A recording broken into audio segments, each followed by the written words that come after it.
সাক্ষ্যবাবু যখন দীপার মনটা ভালো করে দেওয়ার জন্য তার জন্য একটি সারপ্রাইজ নিয়ে আসে, ঠিক তখনই যেন সাক্ষ্যবাবু দেওয়া সেই সারপ্রাইজটি দেখে বেশ অনেকটা খুশি হয়ে যায় দীপা।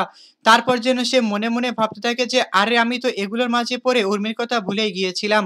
সে তো অসুস্থ বাড়ির মধ্যে একাই রয়েছে। তখন যেন হঠাৎ করেই দীপা ফোন দেয় উর্মিকে। সেই উর্মি বলতে থাকে যে দিদিমশাই আমি ভালো রয়েছি, আমার কিছু সমস্যা নেই। তখন যেন সেই উর্মি তাকে আরো কিছু কথা বলে যে দিদিমশাই আজকে নাকি জয় বাড়িতে আসবে। এই কথা শোনা মাত্রই যেন দীপা বেশ অনেকটা রাগী কণ্ঠে উর্মিকে বলতে থাকে যে আজকে আসুক জয়, তার সঙ্গে আজকে আমার অনেকটাই বোঝাপড়া রয়েছে। তারপর আমরা অপরদিকে দেখতে পারি যে দীপাকে যখন বাড়িতে নামিয়ে দেওয়া আসার জন্য সাক্ষ্যদেব সেই দীপার বাড়ির সামনে চলে যায়, ঠিক তখনই যেন জয় মাতাল অবস্থায় দীপার সঙ্গে সাক্ষ্যবাবুকে দেখে বেশ অনেকটাই বাজে মন্তব্য করতে থাকে। তখন সে বলতে থাকে যে বাহ দিদিমশাই বাহ, তুমি তোমার স্যারকে পেয়ে বেশ অনেকটাই খুশিতে রয়েছো। তোমাদের তো খুশি দেখে আমারই নিজেরই খুশি লাগছে।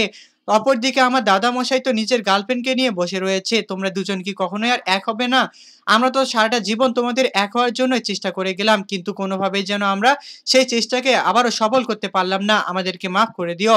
হ্যাঁ বন্ধুরা, অনুরাগের ছোঁয়া ধারাবাহিক নাটকের আগামী পর্বগুলোতে আমরা ঠিক এমনটাই দেখতে পারবো। আর আপনারা যদি আমাদের চ্যানেলে নতুন হয়ে থাকেন তাহলে চ্যানেলটিকে অবশ্যই একটি সাবস্ক্রাইব করে দিবেন। আর আজকের এই এপিসোডটি আপনাদের কাছে কেমন লেগেছে তা অবশ্যই আমাদেরকে কমেন্ট করে জানাতে একদমই ভুলবেন না। ধন্যবাদ।